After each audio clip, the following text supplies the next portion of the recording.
Ladies and gentlemen, my name is Tomasz Stępniewski. I'm a Deputy Director at the Institute of Central Europe. And today we have the second day of our Central Europe Forum 2003. And yesterday we had a discussion about the Lublin Triangle, the power of regionalism in the changing global system, moderated by the professor of the Institute of Central Europe, Professor Beata Surmacz and Professor Marek Pietraś from Maria Curie-Skłodowska University. Now we shall move on to the second day of our forum, and it's time to move to 4 panels on Russia-Ukraine war from the perspective of Eastern Europe, from the Balkans, from the Baltics, and from the Visegrad countries.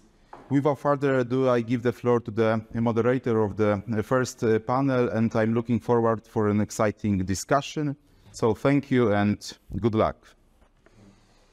Thank you very much. Ladies and gentlemen, my name is Jakub Olchowski. I represent the Institute of Central Europe, and it is my pleasure to be a host of the very first panel of our today's meeting. And I'd like to welcome everyone to this panel, but especially our distinguished speakers, and let me introduce them. Dr. Hanna Bazhenova, Institute of Central Europe. Dr. Daniel Szeligowski, Polish Institute of Foreign Affairs, Warsaw, and Dr. Yevhen Mahda, Institute of World Policy, Kyiv. And also, we have one more speaker. You can see him over there, Dr. Maksym Surzhynskyi, Ukrainian Academy of Sciences, Kyiv. We have a very broad and complex topic during this panel, so at the same time we don't have much time. So let's get to our topic directly, and I'd like to. It's a very complex, as I said, topic, and the reconstruction, the rebuilding of Ukraine after the war. Firstly, I'd like to ask Daniel, because you've been focusing for some time on this question, on this problem. What are the conditions of reconstruction process? What is the prerequisite for this process? Because it won't be easy. Yeah, thanks, Kuba, and thanks the organizers for the invitation. I think there's only one single basic precondition, and it's physical security. So if we are really talking about the serious efforts for Ukraine's reconstruction, we have to think about physical security on the ground, which means not only a physical security for assets, for investment, etc., but broadly speaking, security guarantees. So some would say that we can divide, or let's say have a dividing line between talking about the war and how the war should end. And on the other hand, that we can sort of sideline the reconstruction process and talk about the reconstruction as a let's say a separate issue. I don't agree with this kind of approach. I think that the reconstruction and the war itself and the security guarantees are closely intertwined, and this is because kind of deterrence, as some say again, works in the eyes of your adversary, and it works in the eyes of your friend. So we will have some sort of security guarantees, some sort of security arrangement with Ukraine after the war. We will see whether Russia sees it as a credible arrangement or not. Likely it would have to involve the United States in order to convince the Russians that it is a credible issue. But again, on the other hand, if we want to have a private capital flowing to Ukraine, and I would elaborate a bit more on that later on, private capital would be of key importance for Ukraine's reconstruction. To convince the private capital to flow to Ukraine, the security guarantees have to be credible as well. Otherwise, we would end up with some sort of public financing that would come from the donors, the European Union, the United States, the international financial institutions, but it would not be enough. This is just a starter. So this basic precondition being security guarantees. Of course, the let's say basic scenario again for us, for our Ukrainian friends, is NATO membership, but it's not going to be tomorrow and the day after tomorrow, so we will likely have some provisioning period. The period between today and the NATO membership, and likely bilateral security guarantees given by the big powers. There's been the discussion before the Vilnius summit, who is ready to give Ukraine security guarantees. We have heard this information from President Duda, from President Macron. The National Security Council has been discussing this particular issue as well.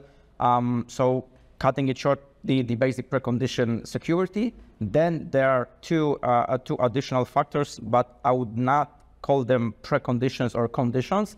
I would call them enablers. When we started sort of the whole discussion about the reconstruction, enablers are both on the side of Ukraine and on the side of the European Union or the broader West. When we are talking about the broader West, then of course two issues come immediately. The first one is infrastructure. So even before we would start the physical reconstruction in Ukraine, we can we are in a position to prepare ourselves for this moment, for point zero, let's call it this way. So we don't know what will happen to the situation with the Black Sea. Maybe it's gonna be unblocked, maybe not yet, maybe not fully. And we see that the lion's share of Ukraine's foreign trade now comes via land border, especially with Poland and through the Polish territory to the Baltic Sea. So actually, in terms of infrastructure, now is the moment before we started the reconstruction. Now is the moment to expand the border infrastructure, to make the connections more efficient. We have heard, all of us have heard about different problems at the border, different political issues that came up with the grain export, grain transit. So these infrastructural issues could be solved now. One of the options is, for instance, to use EU funds to expand this infrastructure, because actually the Polish-Ukrainian border and the modernization of this infrastructure is part of broader efforts of Ukrainian reconstruction. And the second thing, or sort of second argument in this respect, is that Ukraine is in dire need of foreign financing. And actually, the focus, the priority would be on export-oriented sectors, which again means that we'll be talking about the transit, about the export through the Polish territory. But there are more issues that the European Union and foreign donors could take, or I mean could think about now. This is risk mitigation tools, different tools for foreign investors, for business, like political risk insurance, guarantees for foreign capital, guarantees for investors, insurance policies, etc., largely to enhance the inflow of foreign capital to Ukraine. This is sort of medium to long-term perspective, but we could do it now in order to make them think about the engagement in Ukraine. On the other hand, that's gonna be my last sentence, what Ukraine can do as well, or what we can help Ukraine do to prepare for the reconstruction. This is to expand the administrative capacity. There's gonna be a lot of money, I think, in Ukraine. The whole series of projects which Ukraine would not cope with at the moment. Here comes project management issues, especially local level. Our Ukrainian friends were talking about it like many years ago. We did little with that. Different legislative changes that could be done now, like how to establish business, how to employ the staff, insurance issues, assets protection, to make the playing field the same for different entities around the world. Some countries try to have the bilateral preferences with the Ukrainian government. As far as I know, this proposal was rejected, and at least now it looks like there's gonna be the same thing for everyone. We will see, but let me end up here. So again, summing up, the security issue is the basic precondition to talk about the reconstruction, and then two enablers, both on our side and on the Ukrainian side, to prepare ourselves right now before we actually start the physical reconstruction. Great. Thank you very much, because in a few minutes you gave a lecture, in fact, because it was a short answer, but very, very precise. And now if we imagine that Ukraine is already secure and the physical security is guaranteed, and Ukraine has security guarantees from the outside partners, Well, we have a reconstruction, and the reconstruction is not a simple notion because that includes many aspects. One of them is, of course, the tangible reconstruction. What will be, what Ukraine will have to reconstruct, rebuild, in fact, intangible aspect. I'd like to ask Yevhen about it. I think that today we need to talk about principles, but not about list of objects, because we live in situation of the war for Ukraine's independence, and it's not only the biggest war in this century in Europe and in all the world, but the process of recovery, for my opinion, is day after tomorrow, after Ukrainian victory, and after understand of damage in Ukraine. Today we can see about hundreds of billions euro or dollars in Ukraine, and it's a big problem because Ukrainian budget, state budget, is poor, and we need a big help from our Western allies. But it's not a problem, but and I think that it's a chance, because all sectors of Ukrainian economy will have to be changed, from railway and make railway like European standard, and to Ukrainian steel factory. And I want to my example that Azovstal and Illich iron is not former battlefield, but also steel mills.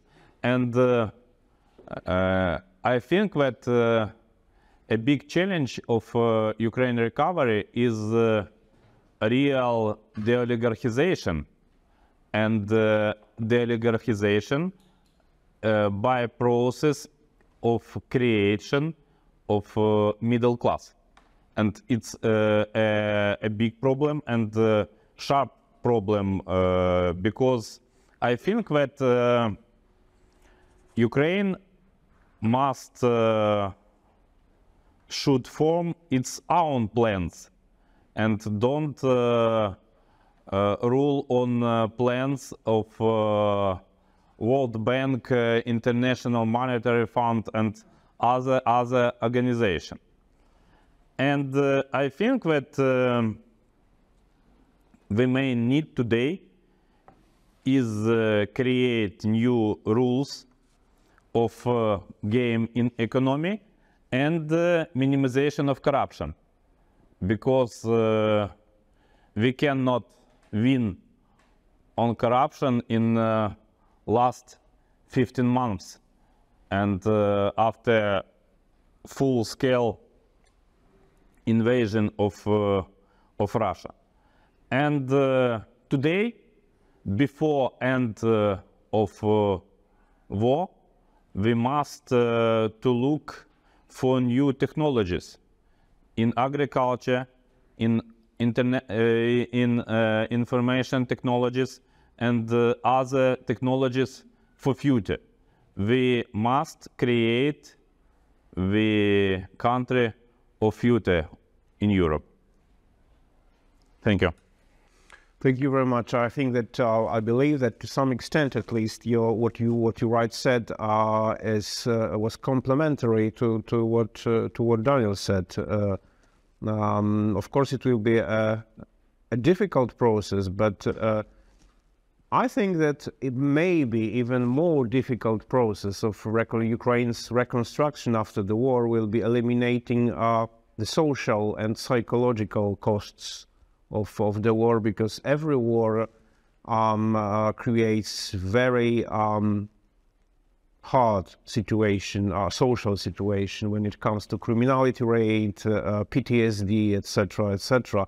And this very difficult question is to Hanna: how to eliminate? What about intangible reconstruction? Because Yevhen said a few words about tangible reconstruction, and how about intangible reconstruction of Ukraine after the war? I think everybody understands that the costs of the war are significant, and it requires really a very comprehensive approach to eliminate these consequences, an effective approach. But before speaking about the remedy, because here the purpose of this conference is to speak about the remedy, but we have to understand what is the disease, what is the scale of this disease. So just to remind you some facts, that the main consequence of this war is, of course, human losses, huge human losses, a huge humanitarian crisis that is usually connected with the displaced people, displaced population. And if we speak with these dry numbers, around 12 million Ukrainians became internally displaced persons. Some of them are officially registered, the most part of them is not officially registered, but it doesn't change the fact that it is more than a quarter of Ukrainian population became internally displaced persons.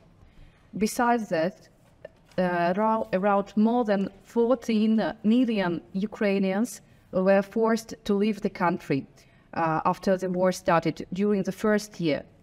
At the moment, according to the last estimates, around 11 million Ukrainians stay, more than 8 million Ukrainians stay in Europe, in European countries, and some million Ukrainians in even not million, even 2 to 3 millions stay abroad. And we also have to remember that a huge part of them stay in Russia. So according to the estimates in Poland, we have the majority of Ukrainian refugees, but on the first place, if we don't speak about the European countries, is Russia. And the vast majority of this population, as you all know, are women with children. So an important challenge that for Ukraine and for the future of Ukraine is that mostly half of these refugees, they don't want to come back home. And you perfectly understand that with the next months, this number can only become higher. Another challenge for Ukraine is, of course, a rapid increase of a number of vulnerable categories of population. A number of refugees, a number of internally displaced persons is increasing. And unfortunately, a number of people receiving disabilities is also increasing. So after the war, we all hope that this war will end as soon as possible. But after the war, we'll have a lot of widows, a lot of orphans, yes, a lot of divided families, and the question is where these families would like to unite. A lot of men would prefer to go to their wives abroad. So we have a huge number of population that have already left the country, a huge number of employable population that will leave the country, this male population who can potentially leave the country after the war will end. And so when we speak about this remedy at the moment it is important for the country, for the Ukrainian government to show this attractive picture of the future, but to speak about this and to interact and to produce this rebuilding plan, but the government should not only concentrate on speaking, but on making concrete steps to show the Ukrainian citizens this attractive picture will become once a reality. So the people should understand that if they will come back, they will have the work, they will have the place to live, because this is a huge problem that a lot of people have lost their housing. They will have the future in their country, they have the perspective. And also, as it was already mentioned, it is also, we cannot speak about this intangible reconstruction without tangible reconstruction, because everything is very, very connected. Here is house building, infrastructure, and so on. So I mean the future of the country. And to finish my small talk, I just like to stress that, to my opinion, it is important to Ukrainian government and also TV channels, to the media, to change, to modify a little bit this informational climate in which Ukraine is living at the moment.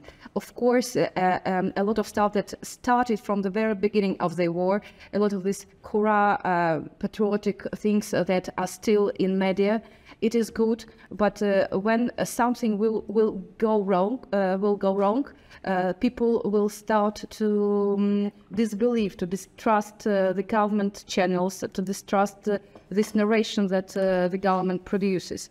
So to finish, I would like to finish with saying that we and the West, this global West, and Ukraine needs not only to win this war, but Ukraine also needs not to lose the victory. It means the real war, like inner war, will start only after the war ends. Thank you very much. That was very interesting on one hand, but on the other hand, the picture, the overall picture is getting more and more complicated. And of course, I think that another important question after the war regarding the reconstruction of the country and its system will be a reconstruction of political system, because no doubt it will change. And it will be also reconstruction of the legal system, as our colleagues already mentioned. So another question is to you, Maksym, because you are a lawyer. So how do you see this process in the future? I mean, the evolution or change of Ukraine's political and legal system. Hope the sound is clear. Thank you for having me at this esteemed event. Unfortunately, I couldn't make it in person, but given that I represent not only Kyiv Institute of the National Academy of Sciences of Ukraine, but also expert committee on AI development under the Ministry of Digital Transformation, it's probably okay for me to be a digital form. So, returning to a question, that's very extensive and hard topic. As from the one hand, in theory, we as a nation are united around a vision where we'd like to come. That the final destination is the European Union and eventually NATO, which substantiates obligations Ukraine took to deliver in the following 5 key areas. That's to perform judicial reform, effective anti-corruption measures, electoral reform, decentralization, and public administration. They are all required for the country to become effective and move forward not only after the war, but especially during the war. As we don't know when the war really ends. What if no negotiations and settlement with Russia happens in foreseeable future? Do we have a plan B? That's why it's crucial to increase the efficiency of the governance and the level of utilization of available resources right now, just to be ready for a long marathonic run. For now, we have a rightful centralization of governance under the president, which may and should be used to implement the required reforms in a rapid manner. and lay a basis for the country to swiftly join the European Union, and hopefully not when the time is right.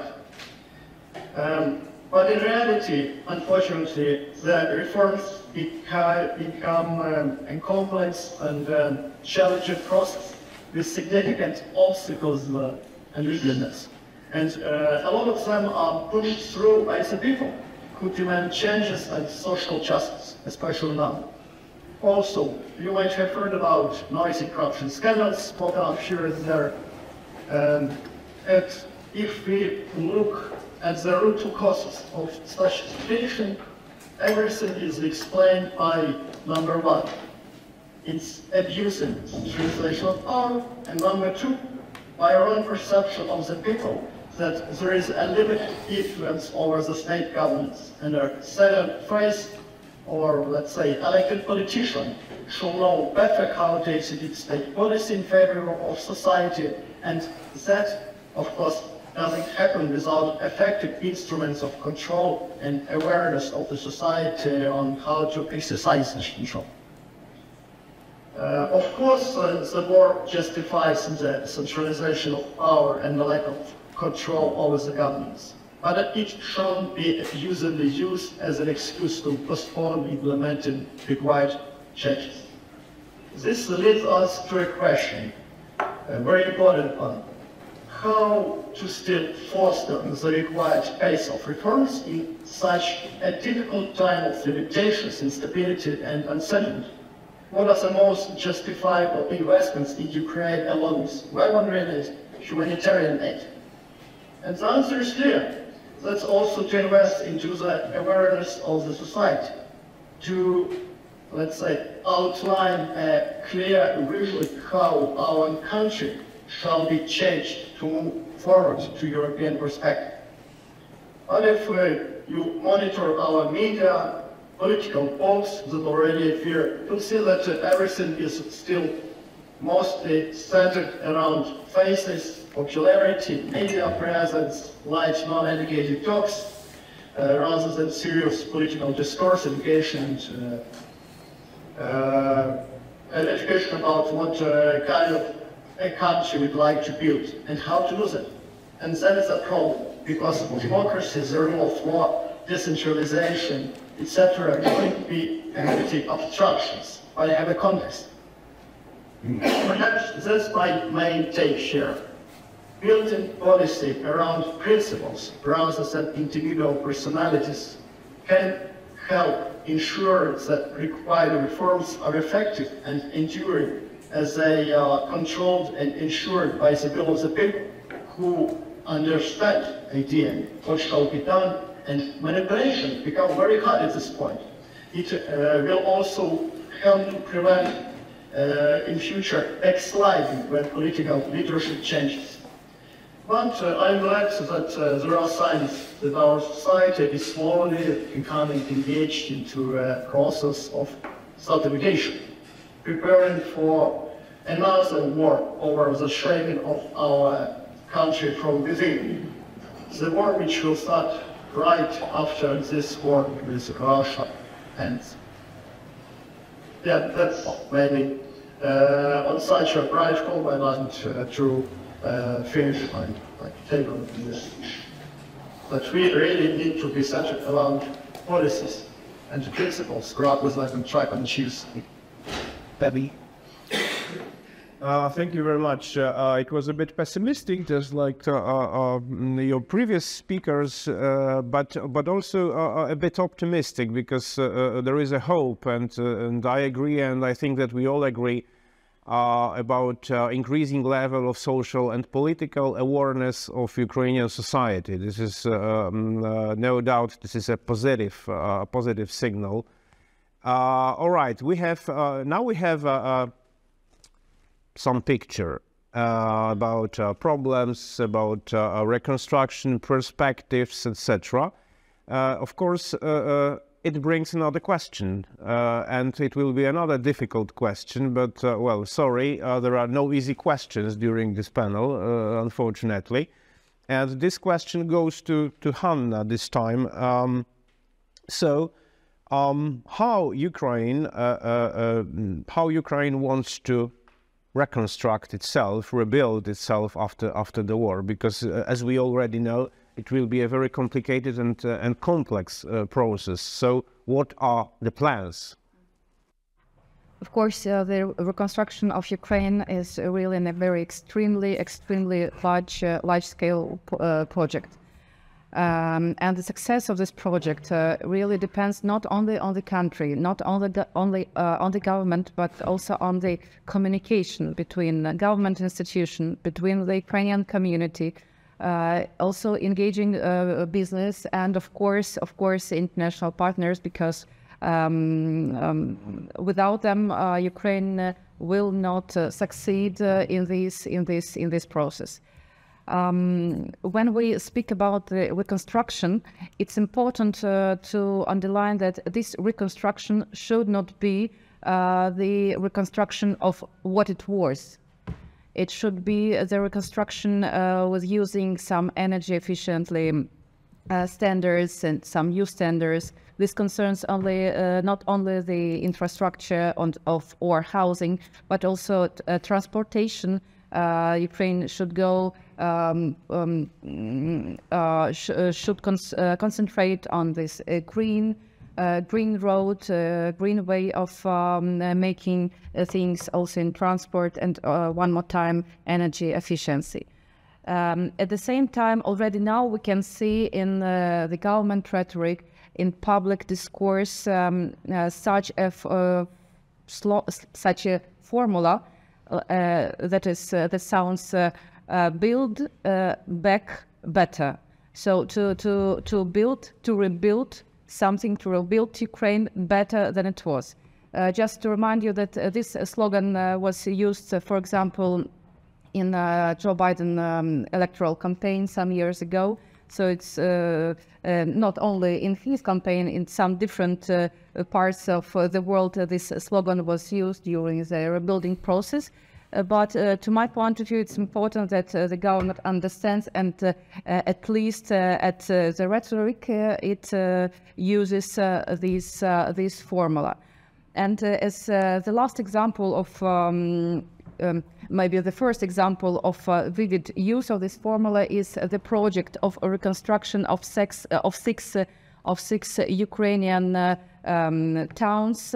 Among them is town Borodyanka. Maybe you heard about this town during the first phase of this war. And in fact, rebuilding these towns, Ukrainian government is going, at least it declares that it will use this concept. At the same time, the government already launched a number of projects, around a number of programs to rebuild the country or to reimburse the housing facilities. But we can say that at the moment we cannot speak about some general plan. Not only the government, but also architects of Ukraine didn't produce such a plan. As I have already mentioned, it should be really a very large-scale project, and as I have already mentioned, Ukraine should not lose the victory by just discussing discussing about these things. Last year, Ukrainian government produced a huge, very ambitious plan of reconstruction of Ukraine. It was presented in Lugano. As I have immediately say that these projects have already was hugely criticized by the publicity, by the specialists, by the architects. But to say a few words about this plan, because this plan is still alive. This plan is going to be discussed next month also in London. So this is a plan that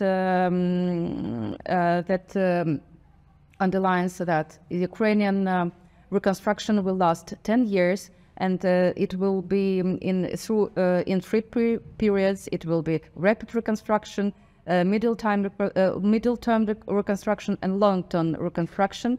And what is most important about the funds that Ukraine is going to use, there will be not only the Ukrainian funds, the funds of the international organizations or some investors, but Ukraine is also going to use the funds taken from Russia. And of course, it's really very challenging thing because I think it's nice to believe in this, but we should understand that it is really has a very poor probability that Ukraine will succeed in this process. So at the same time, as I have already mentioned, some programs are already made on the level of the communities, and this is very important that the communities, small cities, towns, villages, they don't, I cannot say they don't believe in the state. They try to find other ways to return to the normal life, to find sponsors. In fact, a lot of European countries are already engaged in some scale in this process. But if we speak about the huge scale, in fact, Ukrainian president some months ago initiated like a platform initiative that invites international partners to engage to take patronage on a recovery process in Ukraine, on this rebuilding of Ukraine. And for example, Poland agreed to participate in rebuilding Donetsk region. Great Britain will have agreed to participate in the rebuilding of Kyiv and Kyiv region and so on. Just to finish like my 5 minutes, I just one more time would like to remember all of you, Ukraine really should not lose the victory, and we hope the victory will be. Thank you very much. It was a very precise introduction of Ukraine's plans for reconstruction in many dimensions, in many aspects. But of course, I think that when we were listening to you, many of us were thinking about one question that seems to be obvious, and this is a question: how much is it going to cost, and who is going to pay for it? And of course, that's business, whether we like it or not. Who's going to benefit from it? And this is a question to Yevhen. In this question and in question of recovery of Ukraine, I am not optimist or pessimist. I am a realist because I just wanted to say that. I'm sure that your view will be right. Because I live in Kyiv. And I think we can understand that price of recovery today is hundreds of billions euro or dollars. And it's a very big price. And in perspective on transition economy to a military mode, in this case, price of recovery will be higher. And it's a reality because 15 months of war is a big problem for Ukrainians, for Ukrainian economy. And it is difficult to count on Russian money. Hundreds of Russian billions in West have been arrested, but not confiscated. And I think that we cannot build analogy with World War II, Nuremberg process, and because it's a new reality, and in 21st century it was a big problem to take Russian money for recovery of Ukraine. And last year, Ursula von der Leyen underwrite that European Union can be operator of Ukraine's recovery. But European Union is not only great power in contemporary international relations. And I can predict a strong competition between European Union, United States, China for the role of operator of Ukraine's recovery. Because this process in Ukraine can be a strong impact to economy of this player. And it was a great competition like Olympic Games in world economy.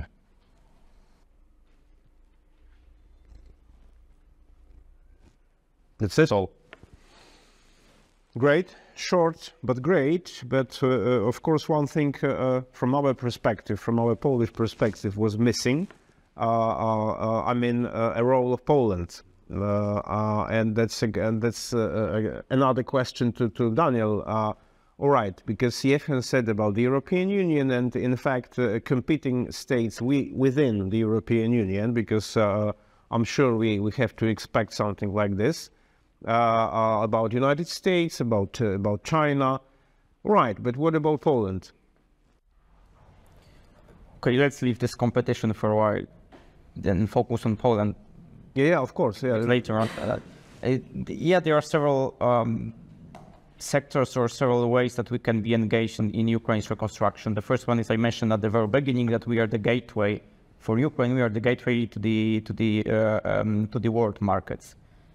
Assuming that the infrastructure connections will be further expanded, this Polish role would actually even grow further in the future. The second point is that we could be, again, assuming that there are some changes in the Polish legislation, for instance, if we create some tax exemptions, we could create a tax or entry point for foreign investors that would be interested in engaging with Ukraine, but not necessarily interested in dealing directly with the Ukrainian public administration. So they can set up the entities in Poland and then be engaged within the Ukrainian market. The third point is, of course, Polish companies that would likely be interested in future to enter directly the Ukrainian market. We've been interested in energy sector, in financial sector. We've been present in Ukraine in both of that. Extraction of natural resources, etc. The issue that is very rarely discussed is that Ukraine has the biggest resources in Europe in terms of so-called rare earth metals, which is absolutely of key importance for the EU green transformation. So this is something that Poland could also benefit from. Now, what you mentioned, what you have in your mind is the direct benefit from physical reconstruction of Ukraine. Here are some problems. So we are not as powerful as the biggest Western companies. The Polish economy is based on small and medium enterprises. And I was told a couple of days ago that is going to be sort of a quote. Maybe we would be in no position to build highways in Ukraine. But if the Germans would build highways, we will build everything around. Like they will build highways, we will build like gas stations, hotels, restaurants, etc. So we'll benefit as well. There is the space for everyone.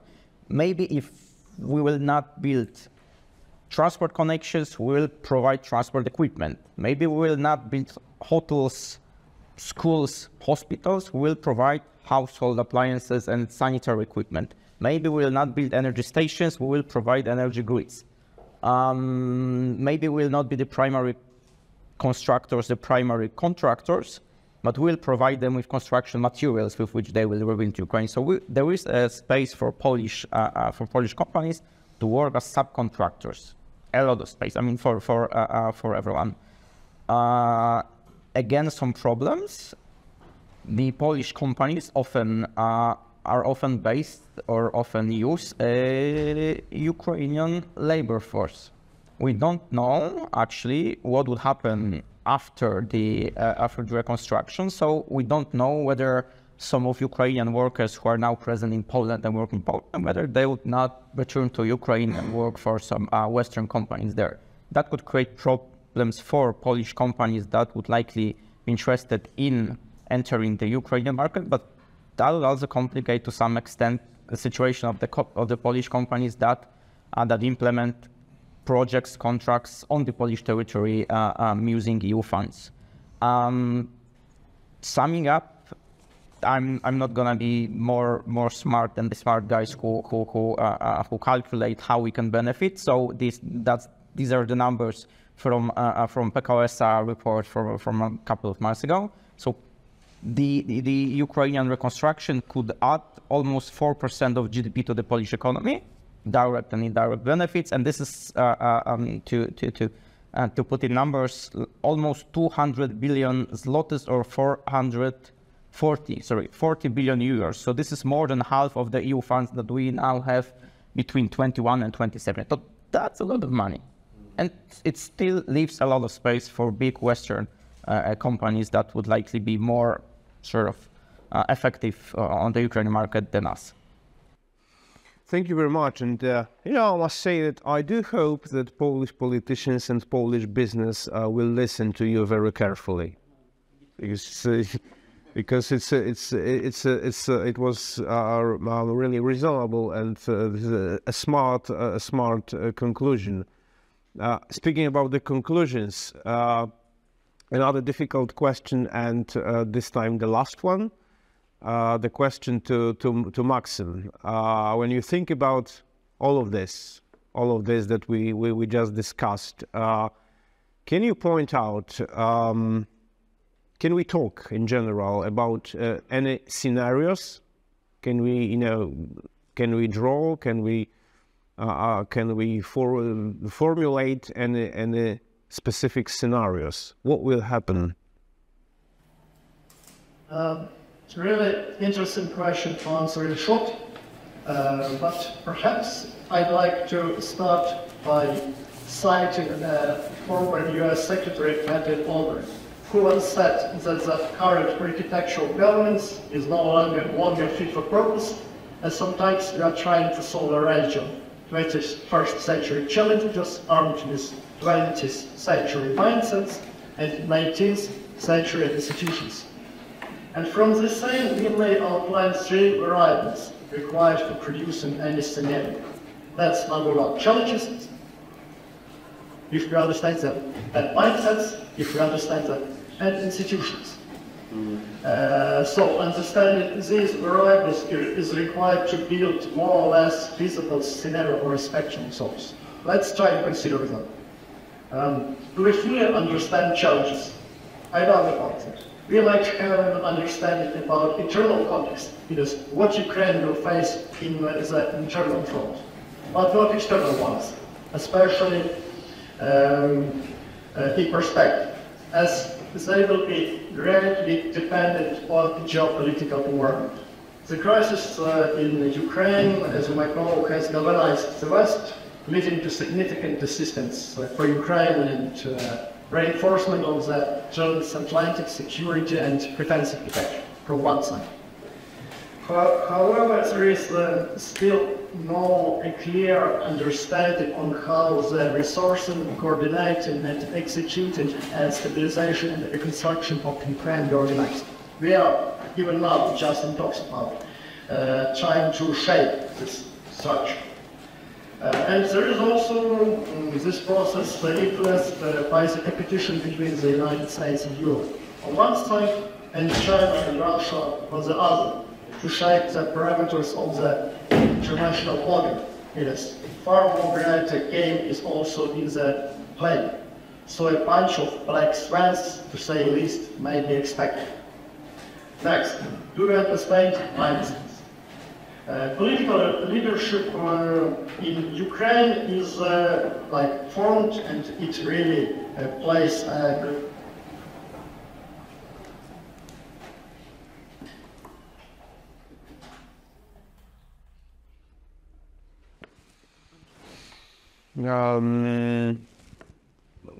So unfortunately, we have a technical break.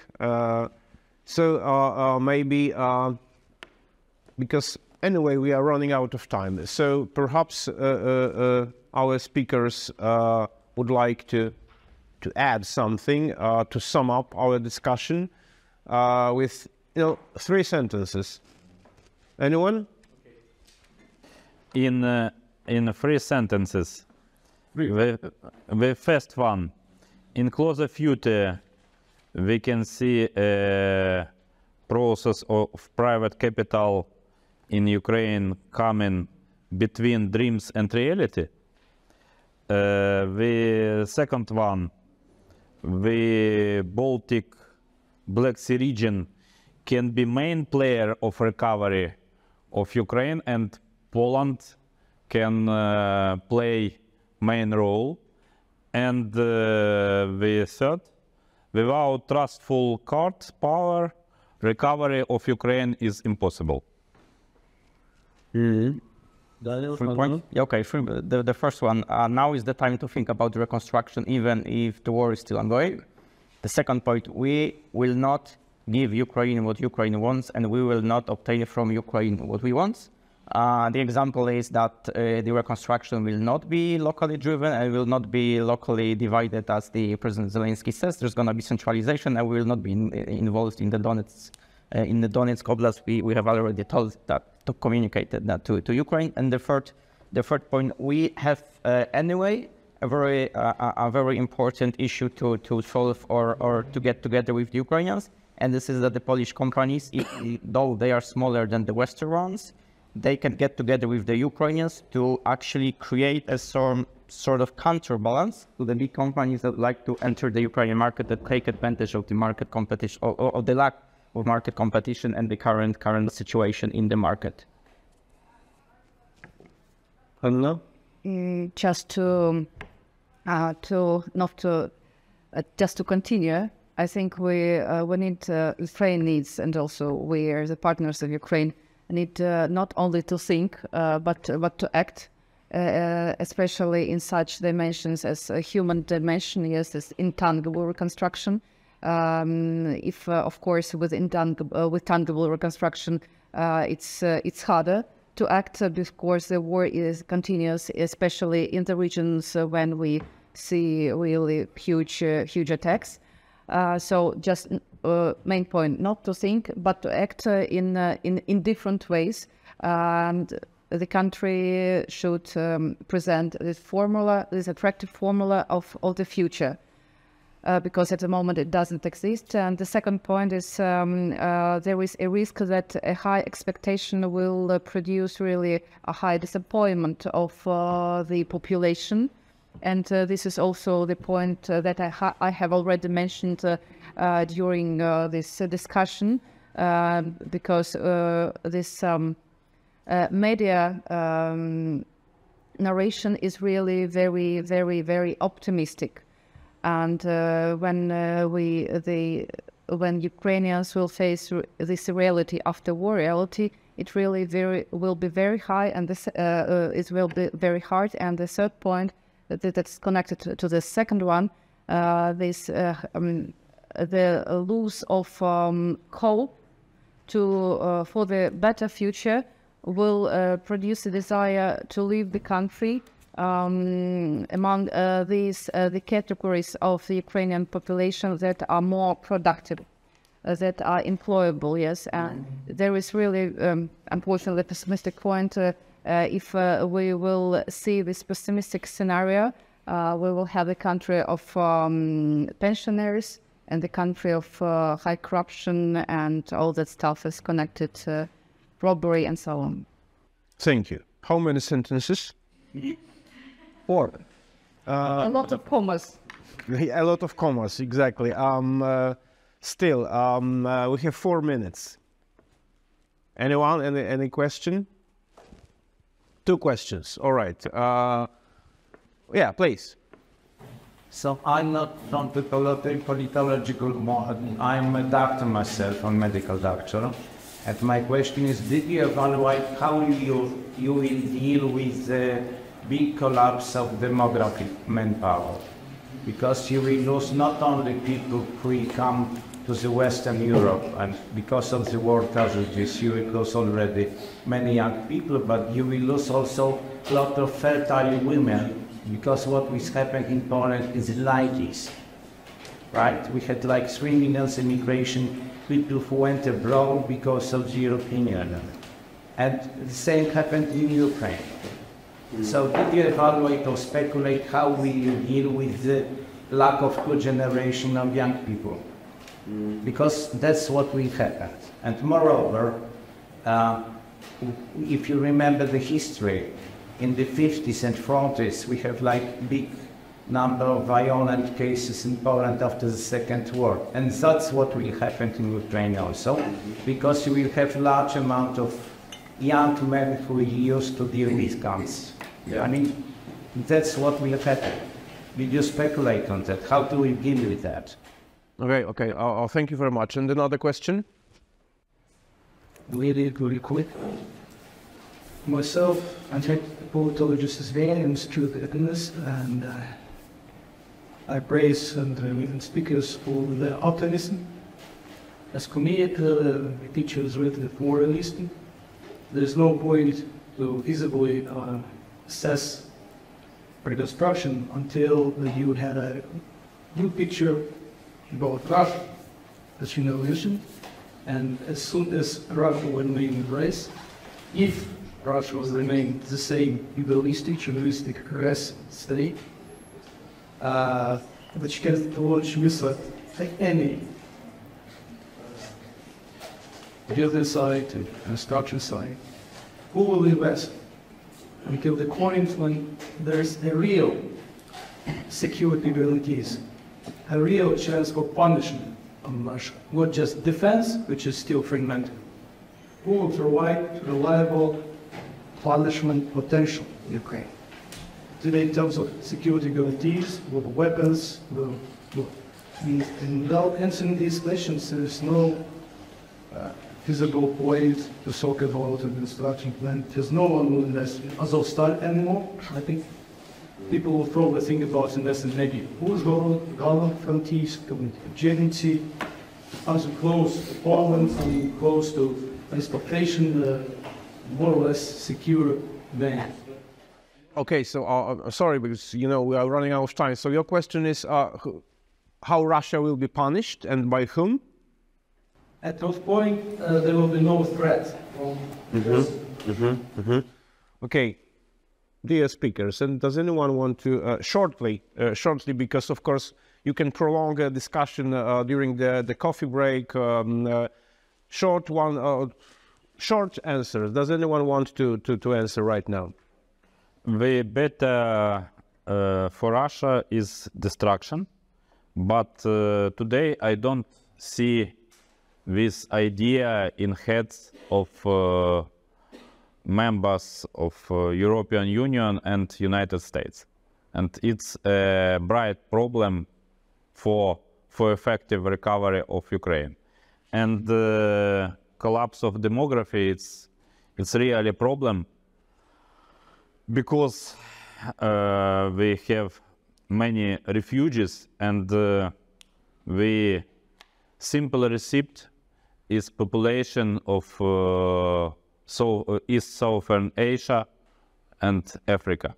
It's today I cannot see another recipe.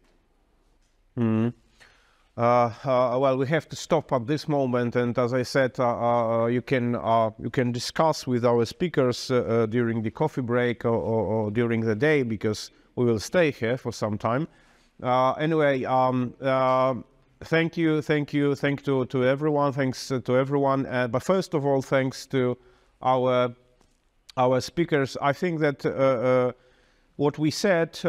Well, we just touched a tip of an iceberg, but our top-level experts, well, I think they at least were able to draw a general picture, a general frame. So thank you very much, Hanna, Bazhenova, Daniel Szeligowski, Yevhen, Mahda. And sorry, and of course Maksym, Surzhynskyi. Well, you know, 21st century and all the time some technical problems. Thank you.